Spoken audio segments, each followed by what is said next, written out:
Well. It's a beautiful day. We have been traveling to many countries, especially at the previous panel. We had 6 countries on board. It was beautiful to see all of them co-creating together. And we had a beautiful meditation session. Hope you are calm and grounded and you are ready for a journey with Charm and Jay coming to this session. And actually, I will be also part of the session sharing with them. So, very excited. And I'm bringing up Charm first. Hi, Sharm. How are you today? Hi, Andrea. I'm good. I've been following the sessions before me and they've been pretty amazing. So, yeah, it's been pretty good. It's been a good day so far. Yeah, I think so. Friday is always the starting day. Some people are working, some people are on the way. But I think all overall, the reception, the people supporting, the beautiful shares are amazing. I really enjoyed it too. So let's bring up Yep. your other half. Let's bring Jay. Hi, Jay. How are you today? Andrea, I'm on top of the world in my dining room. Is that possible? So, I am. I'm really upbeat. I'm so looking forward to our discussion, and thank you once again for arranging this and having me. Yeah. Thank you so much for being here. I always appreciate you, the love and the humor, and the culture that you are bringing all together. I will give the mic and the stage to Shan. She will be leading the session today, and we will be sharing our experiences. So let's start. I have Thank a you, quick. Andrea. By the way, for Andrea and Sharm, sorry, interject. Since I'm blind, can you let me know when I'm not looking at the camera, Sharm? You're right. All right. Tell me when I'm not. Sorry. Go ahead. I'm usually at the side of him, poking him and moving his head. This is So now I'm not. diversity. Yes. So good. All right. Hello, everybody around the world who are watching this, whether you're watching this live or you're going to watch this in the replay. Good to have you visit us today on this session. Yes, today's topic is going to be relationship building across borders. And some of us are so, this is something that resonates with so many of us. It resonates with the two panelists here, especially. Yeah. And let's start with some light questions. Okay, Andrea J. Now, I want you to go back in time. No, not in the meditative mood. But just tell me which country that you went to when the first time you crossed the border, leaving your own country, and when was that? Andrea, could you I remember? Well, I think it was a skiing to Slovakia because my parents love skiing, and I think when I was a little kid, they brought me to skiing. Oh wow, So, skiing! yeah. I never knew that your parents love skiing. Okay, yeah, I know something about you more now today, right? Jay, when was your first time? Sham, for me, it was Japan when I first left the shores of my country, India, and that was close to 37 years ago, which means importantly, I was 37 years younger. All right, so you're not telling your age. Yeah, yeah. Okay, anyway, yeah. So one's skiing and one's Japan. Okay, now we go into the grassroots of this panel discussion. The first question. Yes. So both of you have left your country and you have gone abroad to work, to live, to make a living, you know. And I'd like to know about what was the cultural differences and challenges that you first faced when you stepped into that new country or countries, and how did you address them? So I'll take Andrea, if you don't mind starting. Well, I think the very easy and very relatable thing is about how you are dressing up. Because I'm coming from Hungary, and in Hungary, yeah, we have summer, and I came here and I brought all my summer dresses, and I'm still sometimes feeling shy how I'm dressing. It's not that I'm revealing too much, but we wear a lot of spaghetti pants, a lot of things that are not covering the shoulders, and I think that Mm. was the biggest experience when I went to Putrajaya in Malaysia, and I forget to bring my shawl, and this is very funny and turning to be a disaster. So basically, they put me. I call it, sorry for those. It's not offending. It's just I call it potato bag. So this big, very thick suit that you have to wear in the mosque when you don't have your shawls. And honestly, it was a very interesting experience. First of all, I have never had that. Second of all, it was really warm in a country like Malaysia. So at the end, I started to faint. And the person who was leading us around, she had to like make me sit down and everything because it was so really unusual for me. So that was a silly, but I think it's a very funny experience that I had, that I wasn't prepared. I go all open shoulders, and they gave me this little cover, and yeah, at the end I was okay, but they had to bring me some water. Yeah, I mean, I can identify with that. It's like, yeah, it's something totally different from your own culture and you never expect, right? It's something totally diverse and opposite from what you are used to, right? When Jay first came and met me in the airport, the first time seeing me, he gave me a hug and he wanted to give a kiss. And I said, no, no, no, no. This is a Muslim country. Don't do that. And then he said, KLIA, kissing legal in airport. And I'm like, seriously? Okay, so that's Jay's story for you. Yeah, so yeah, I mean everything is such a new thing in a new country, right? Interesting experiences. Jay, would you like to share one thing in your first experience? You mean when I first left the shores of my own country and the cultural shock that I had to experience? Yes. Okay, let me first tell everybody something very important that I learned in life. And that is, I learned to unlearn everything when visiting a new country or a culture. Because a lot of what we know about someone else's country is based on what I call perception, or should I say preception. That's not an English word, guys. It's a word I just made up. Preception is a bias or a judgment or an opinion you have of another country or culture based on rumor, hearsay, books, or maybe even movies that you have watched. And let me tell you, movies are dangerous when it comes to portraying life and culture in another country. If we believe everything we watched in movies, Sharm, you and I would believe that there is a secret panda village in China, right? Oh yeah. Because Okay. Kung Fu Panda 1, 2, and 3, our favorite movies. Yeah, yeah. we I watched was it a quadrillion times, quadrillion, I think. So if you believe that, you think there's a village there, maybe there is. I don't know. I have to go and find out. So before I arrived in Japan, Andrea, Sharam, and the rest of you viewing this, is I always thought that there would be these ninja agents dressed in black from head to toe with a knife between their teeth, jumping between buildings, or maybe even samurai warriors on horseback. Believe it or not, I have not seen a single ninja or a samurai in the 17 years that I lived there. I also believe that most women would wear kimonos. Okay, that is the image I had of Japan, Charm.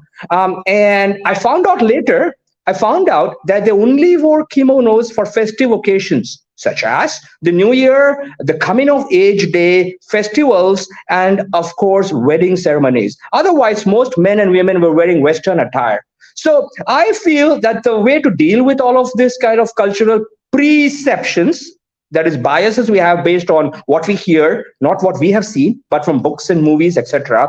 The way to deal with this is the Japanese phrase, go ni itte wa go ni shitagae. When you go to a village, please obey the customs of the villagers. Don't be a city slicker there. So that's a quintessentially Japanese way of saying, when in Rome, do as the Romans do. So to wrap up that comment, Sham, it is not acclimatized to the climate, acclimatized to the culture. Okay, not acclimatized to the climate, but the culture. Andrea, would you like to add to that challenge that you really had, when you professionally approached these countries like Malaysia and now Yeah, Singapore? so Yeah. taking aside all the fun things and all the things that we all experience in our personal lives, I think that one of the biggest thing that I experienced was my fault. Like Jai said, I think it's the perception that you have, first of all, what you bring, and the second, whether you are acclimatizing or adapting very nicely. And for me, I think the biggest problem was here that I was taking in Europe everything granted. That means that I was an adult person, walking around, doing my things, and not being questioned for who I am. And then when I arrived here, I thought everything is the same, right? So I am a woman, I'm here, no problem, I can do whatever I can. And then, this whole summit that you see today was born from my personal experience, because I felt I got so disempowered, not just because of the culture, not just because what I got into here, but it's also because I moved away from my original country. So I was independent before, and I became dependent here, really heavily depending on my partner to be able to exist. And that was taking me 2 years to get out of. And I think that's something that depends on the culture. I feel that there were people who were very appreciative, and they were very helping and very um, supportive towards me. So I got a lot of support, I have to say. But I also experienced some things about when someone else is coming to your culture that you are not adaptive. And I think that's where it should be a bit more clear here with diversity, that it takes it takes two to tango, as I would say as a dancing economist, right? Because it's one thing that I chose to move, but it's also I cannot be always the one who moved. I think that label cannot stick with me if I'm already here for a while. And maybe I move away, but then this diversity becomes my home. Yeah. This place becomes my home. So I don't know whether you felt it in Japan or how is in Japan, especially for a man, Yeah. because you're a man. So I think it's a bit different in depending on which culture you are moving in. So it was hard to how to overtake. It was hard thing for me. But what I learned in the way that we can empower ourselves by empowering others. So I started Mm. on this campaign to help other people, help women first, and then started the story already. But yes, I think that's the thing, that if you are in this situation, the best thing is to search within yourself, like what can you do to make that feeling go away or just make it better, so that you slowly, step by step, can get out of that deep situation. And then how can you go on the other side slowly, step by step. It will be slow. You will Mm. have less Yep. feelings, some crying nights, and some maybe even like depressive kind of things that can Yeah, happen to can you. understand that. Yeah, yeah. Can Yeah, understand that but fully. it was nice, and it came out right, and I really feel myself here really good. So yeah, that was my experience professionally and personally that I went through. Right, Yeah. right. It takes two to tango. I got that from you. And also, yeah, I mean, it's natural when you're away from home and everything else is different. And sometimes you really are longing for home. You know, it's not always that you're strong and you're like, a global citizen. You can be all that, but there's nothing like home sometimes. It's like, all the usual stuff and something that's so familiar with. And I was watching that, picture that you posted where they had that festival, right? In Yeah. Singapore, I believe. Yes, and I mean, it was a different sight, a different thing that you exposed us to, the Hungarian dance, the folk dance, and all that. It was so nice to watch. Yeah. Jay, so what else would Yeah. you like to say about your major Yeah. Well, I challenges? just want to Sharm, before I address your question, I want to quickly add to what I had mentioned earlier and ask Andrea a question. If I go by perceptions and purely on hearsay and rumor, Andrea, is it true that all Hungarians write poetry and they like the theater and everybody knows folk dancing? Is that right? I think not everyone, but it's me, most of the people. Or do I Because have a perception about my own country? Maybe. So what I wanted to say here, Sharm, is it's not good to believe everything we hear. So believing is not seeing, Sharm. Seeing is believing.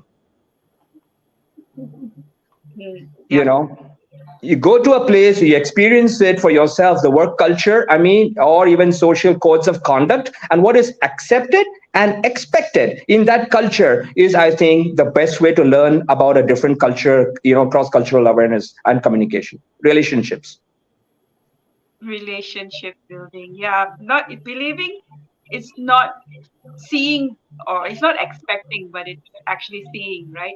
So Yeah, yeah, that's yeah, yeah. interesting perspective of actually going across borders and how you look at everything that's new to you Yeah, with yeah, different eyes, with not shaded, or what shall I say, yeah. shades in front of you. Because Tinted eyes, rose not tinted tinted, eyes. not like yours, not like your Puma shades you're wearing My right now. Puma. Super Yeah, tinted. I'm blind, guys. The world should know I'm blind. Yeah. Yeah. So what's interesting is, Andrea, you said that out of this feeling of disempowerment, I would say in some ways, you actually got a vision of empowerment. Isn't that so beautiful? You know, Yep. I And remember you what empower Mickey was others. saying. Yeah, I know. And Mickey was saying earlier about how diversity is equivalent to problem solving, creativity, and innovation, right? It brings that from us because sometimes we need something to pull it out of us, and it's usually some sort of adverse situation. And diversity, being thrown into another country, whether it's Yep. voluntarily or not, really brings something out of us. And I've experienced it coming from Malaysia. And the first time when I came to Malaysia, I came to India, I stepped out of the airport, I said, oh my God, so many Indians. Because in Malaysia, I'm only one of 7% approximately. You were surprised to see so many Indians in India, huh? Yeah. What can I say? Right. How could there be Indians in India? Yeah. So, let's get into what could help the audience here. Like, in Yeah. your experiences across, should your experience work professionally, personally, what do you think the skills and Yeah. mindset, perhaps, Yep. that we Mhm. need to have in order to build relationships across borders, build Sure. relationships amidst diversity? Yeah, I'd like to Right. throw it to Jay first. Okay. Sharam, I'm going to answer you with a little anecdote. And that is when I first lived for some time in Malaysia, that's the country where you are originally from. And let us assume that you had a business appointment with somebody at 10:30 in the morning, okay? And you look at your clock, it is 10:30 and that person isn't there yet. So you call the person, and typically I believe the answer you get is, I'm on the way. Now, I believe in Malaysia, I'm on the way could mean I'm on the way to my main door of my apartment from my bedroom. I'll get there eventually. Now, if the same situation was in India, and at 10:30 you look at your watch and this person has not shown up and you call the person, you would say, I'm on the way, which means he's on the way back home from a vacation and he will not see you today. But he would not have told you that until you had called to find out. Now, I'm not saying this for everybody. I'm just saying this is typically what happens, right? But let's look at Japan. At 10:18, you will get a call from this Japanese business counterpart to say, I will be there in 12 minutes. I'm sorry to keep you waiting. And in 12 minutes at 10:30, the person shows up. Now, is any of this right or wrong within that country or that culture? I don't think so. That is why I said open comments that you've got to acclimatize yourself to the culture of that country. So, Sharm, the tip I want to share with all our viewers and listeners today is, it's not your way or the highway. It's not my way or the highway, but it's let's meet halfway on the highway. So it's all about compromise, cooperation, collaboration. I think those three words, Sharm: compromise, collaborate, and cooperate. Oh, let's meet on the highway. Jay, you're going to write a song next, right? It's halfway on the highway. That's relationship building. It takes Okay, time. relationship. It's halfway on the highway. I think that's just, if you look at diversity in a family itself, we are all different from our parents to our siblings. There's diversity everywhere we see, right? So we may have to meet halfway on the highway. I think that's a good Yep. thing. You can start a song. Halfway Yeah. on the highway. Yeah. My phone got too excited. My phone fell. I did it Yes. halfway. Oh my God, that's killing. Frank Sinatra will turn in his Is grave. turn Yes. in his grave. Yeah. And what is your main tip, or what are your tips towards relationship building in a diverse environment? I think I have one tip, but I think I just have to confirm what Jay just said. I had a Japanese couple I helped them with ballroom dancing, and I was teaching them in Malaysia. And I have to tell you, I have never had a couple like that before. 30 minutes before class, 30 minutes, they brought their things, they changed, they warmed up, They practiced and they were ready at the time when the class was starting, all warmed up, with any other people before. It has happened that they just jumped in or rushed into the class, and then I had to do a warm up. But with them, I could straight away go into the class. So that's Oh, just one wow. Jay. So yes, Japanese students love them. Wow. Yeah, yeah. That's And amazing. And then, before we go further, sorry, you want to say something else, Andrea? yeah, just on my side, I think I have one tip which really helped me. So normally I learned that it's good not to keep to your only time when you're moving away. And what do I mean with that is that I was not hanging out with Hungarians the most of the time, and I was not hanging out with expats most of the time. What I was really trying to immerse myself into the local culture, find places where locals go. We found places to eat where the most of the local people were sitting, and we made sure that in our friend circle there are a lot of local from Malaysia, because I think that's the way how you can get to know the culture really. And if you segregate yourself as someone moving from another country and you keep getting the people who are in your original country, that really doesn't help adaptation, right? Am I right? So I pass you the word, Sham. That's my tip. So don't keep with your own kind. Let get to know other. That's an amazing tip. So very important. Don't keep with your own kind. And I think it's like a gift you give yourself, because when you go to a foreign country and you really want to imbibe the culture, I mean, it's a gift, right? It opens up new ideas in your head. It opens up your heart. It opens up to a new perception of life and people. So yes, don't keep to your own kind. That's Andrea's tip for one Uh, of her tips. I'm Sham, going to Sham, ask can her I add for one more. line there? Yes, yes. Very quickly, because I want to resonate with what Andrea just said. Because when we went to Japan, my father was already there, my mother was with me, and we were told we would be given an apartment within the Indian community in Kobe City. And my father put his foot down and said, "No, I don't want any Indian neighbors. Not because I disrespect them, but I want Japanese people around me," so that I quickly learned that culture. We did not live with the Indian community. All Yeah. right. So the time is unfortunately almost over, and we've really enjoyed this conversation. And I'd like to thank all those who also joined us, like El Chan, Andreas, Yuva. I hope I didn't miss anyone else. And thank you for your comments. I'm sorry that I can't respond to them, having a bit of a tech issue right here. Yes. So Jay and Andrea, one last word. What's great about relationship building across borders? Just one last sentence. All right. Can I go one sentence? Yes, yes, And since we are speaking about this in a more professional, I think, perspective, point of view, look, cultures around the globe may be diverse and they may be different, but basic norms of professional business behavior are universal. And let me repeat that. Basic norms of expected professional behavior are universal, whether it's to, Andrea was mentioning the attire earlier, off shoulder or whatever. So you got to know that there are certain things that is the key, I think, words for professionalism, punctuality also being one, right? And being very responsive, and ownership, accountability. I mean, we can go on about this for half a day, Sharm, you know that. But I think yeah, yeah. while we embrace diversity, there we have to find out what are the basic values and principles that is much appreciated in the country we are in. Yeah. Andrea, would you like to add your spin on that? Yeah, I think I'm coming from the dancer perspective. As I always say in dance, when you start to dance with someone, you are not starting to look at them, how they look and who they are and what they think and where are they coming from and what color they are, right? So I think that's some good approach to be curious, keep the curiosity open.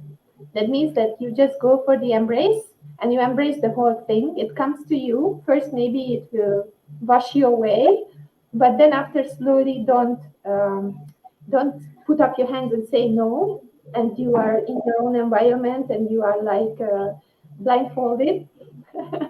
But it's Yeah. actually that you are open and you see and you understand and you slowly give yourself patience to adjust and to not to also guilt yourself. I think that's the biggest message here. Like I have been struggling with guilt of my mistakes done to people because of cultural miss of cultural intelligence, right? I was not aware enough. And that guilt was really heavy on me, and I emotionally suffered from that I hurt people unconsciously because I'm a person of emotional intelligence. So I would say to people, try to give patience to yourself and start to learn about the other culture. And when you move in, then start to continue to learn. And it's a never ending journey. And sometimes give yourself some peace that it's okay to make mistakes. So, Yeah. okay, yeah, fine takeaways, beautiful takeaways from Andrea. Be a dancer with a dancer mindset. No preconceptions of who you're going to dance with. Just embrace the whole package, so to speak. Yeah, and you'll get the best from it. And also, be kind to yourself. I think it comes down to respect and kindness within us and outside of us. Would you Mhm. agree, I panelists? totally agree. Yeah. Yeah. Yep. I agree. Okay. So Thank you so so that's all much. the time we have for us today. I'll hand it to the other avatar of Andrea Zabka, the host. You are amazing, Sharm. I'm just so thankful for your comments and for summarizing the other sessions. I'm really grateful for that. Really grateful My to have pleasure. you as a panelist and for doing this conversation. I think it's something very important, and I know that Andreas was in the audience. He also coming from somewhere, and he's living there for so long already. So you have to watch his video about Malaysia too, as a continuation to this session. And now I will be jumping to Angela for adaptation in multicultural workplace. So we are continuing after life. We are going to the workplace. So let's see how Thank it you, goes. Andrea. Thank you, Jay. Thank you. You've been awesome panelist. I have to say that. Thank you, Bye. guys. Thank you so much. Bye bye. Bye bye. Bye bye.